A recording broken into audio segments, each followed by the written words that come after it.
Welcome to this explainer. Today, we're putting on our investigative engineer hats. We are going to decode the original 1890s blueprints and finally separate the mechanical reality of Nikola Tesla's infamous earthquake machine from the romanticized myth.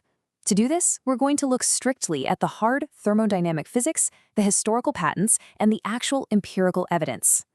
Here is our blueprint for today. We'll quickly hit the Manhattan earthquake legend, go inside the oscillator mechanism, weigh oscillators versus steam turbines, break down the science of structural resonance, and wrap up with scientific reality versus myth. All right, let's jump right into part one, the Manhattan earthquake legend. You know, the craziest thing about this myth is that it was heavily fueled by Tesla himself, decades after it supposedly happened. At his annual birthday press meeting in 1935, the 79-year-old inventor spun a really wild tale. He claimed that way back in 1898, he was experimenting with a tiny mechanical oscillator. We're talking about a machine roughly 7 inches long and weighing just 1 or 2 pounds. Literally something he said you could casually slip into an overcoat pocket. According to Tesla, he attached this tiny thing to a steel pillar in his lab and cranked it up. The vibrations supposedly harmonized with the building, traveling through the ground and rattling neighboring buildings so violently that panicked residents actually called the police, thinking a massive earthquake had struck. Realizing his own building was on the verge of collapse, Tesla claimed he grabbed a sledgehammer and smashed the device to pieces just as the authorities busted through the door. It's an amazing story, right? But let's move into section 2, inside the oscillator mechanism, to see what was actually going on. At its core, the so-called earthquake machine wasn't designed as a weapon at all. It was actually built as a highly regular, tunable electricity generator. Patented in 1893, Tesla's electromechanical oscillator was intended to completely replace the bulky, super inefficient steam engines of that era. The absolutely crucial difference here is the motion. Traditional generators used spinning magnets to produce alternating current, but Tesla's design, it relied entirely on precise, high-speed reciprocating motion. It vibrated back and forth in a strict, straight, linear path. When he proudly displayed it to the public at the World's Columbian Exposition, it was clear this wasn't some delicate little gadget. It was a sturdy, metallic column. This was a serious piece of industrial machinery, explicitly designed to handle immense physical forces. The mechanical flow underneath it all was ingeniously precise. First, you have high-pressure steam or compressed air forced into the main cylinder. This immense pressure physically pushes a piston up and down at just incredible speeds. Now, to manage the frequency of these vibrations and to drastically increase efficiency, Tesla ingeniously used trapped air behind a piston to act as an air spring. This bounced the piston back with perfectly timed regularity. Finally, this rapid linear vibration moves an attached armature through a magnetic coil, generating a highly consistent electrical alternating current. But to even attempt to generate the rhythmic motion required for structural resonance, the device demanded an intense thermodynamic pressure of 400 pounds per square inch. Let that sink in. That is a massive amount of pressurized steam, violently forcing that piston up and down just to keep the machine running.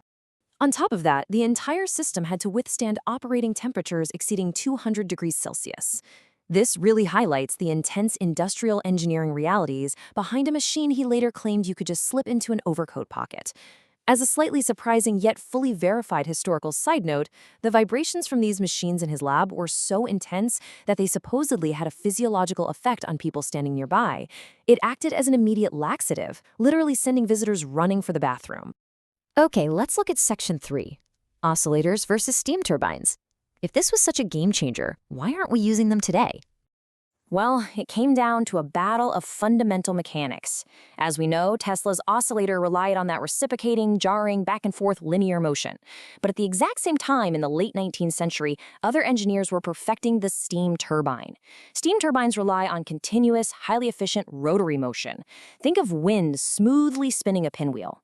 In the great industrial rivalry of the era, the smooth, continuous efficiency of rotary steam turbines ultimately outpaced the start-and-stop reciprocating mechanics of Tesla's device. Because of that, the oscillator simply faded from the industrial spotlight into obscurity. Now, let's dive into section 4, the science of structural resonance. This is the physics that made the legend possible. The secret to all of this lies in a very real scientific principle called structural resonance. Every physical object, a wine glass, a steel beam, an entire skyscraper, has a natural frequency at which it just likes to vibrate. Tesla realized that if he could perfectly tune his machine using those air springs to match the exact natural frequency of a building, those mechanical vibrations wouldn't just dissipate, they would compound.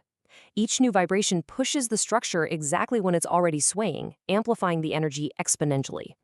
And this concept of structural resonance is totally verified. It is the exact reason why marching soldiers deliberately break step and walk completely out of rhythm when they cross a bridge. If a platoon marched in perfect unison and their footsteps happened to match the bridge's natural frequency, those synchronized vibrations would build on each other. Eventually, it would cause the steel or wooden structure to shake itself completely apart. Relying entirely on that very real principle of resonance, Tesla boldly extrapolated what his device could do. At that same 1935 press event, he claimed that just 5 pounds of air pressure driving his device, if attached to a central girder, could completely destroy the newly built Empire State Building. He firmly believed in this compounding scale of energy, even predicting that utilizing this technology would earn him $100 million within 2 years. So what's the actual truth here? Let's get to Section 5, Scientific Reality versus Myth. When we look at the data logically, the legend quickly falls apart against reality. First, while structural resonance is definitely real, modern physicists agree that it is scientifically improbable for a 2-pound pocket-sized machine to generate enough baseline kinetic energy to trigger an actual earthquake across an entire city block. Second, that famous sledgehammer story? That originates purely from Tesla himself, told nearly 40 years after the fact at a birthday party and popularized later in a biography by John J. O'Neill. And finally, the stories of panicked steelworkers fleeing vibrating buildings? Zero independent verification exists in the historical record. There are literally no police reports, no newspaper articles from 1898, and no independent witnesses detailing an earthquake centered on Houston Street. But we don't just have to rely on a lack of paper trails. We actually have modern empirical testing. In 2006, the television show Mythbusters applied rigorous modern testing to the concept. They built an electrically powered recreation of the oscillator device and clamped it directly to a massive steel bridge. Now, to Tesla's credit, the machine did produce significant localized resonance. You could feel the vibrations hundreds of feet away through the solid steel. However, it entirely failed to produce the compounding, earthquake-level shaking required to actually compromise the structure. They officially classified the earthquake machine claim as a busted myth. As you consider the verified thermodynamic reality of those 1893 blueprints, a beautifully complex 400 psi steam-driven generator utilizing ingenious air springs, against the wildly improbable legends of smashed sledgehammers and toppling skyscrapers, it leaves us with one final fascinating thought. When examining the lives of history's greatest minds, where exactly does the brilliant engineering end and the myth begin? Thank you for exploring the mechanics of Tesla's oscillator with me today.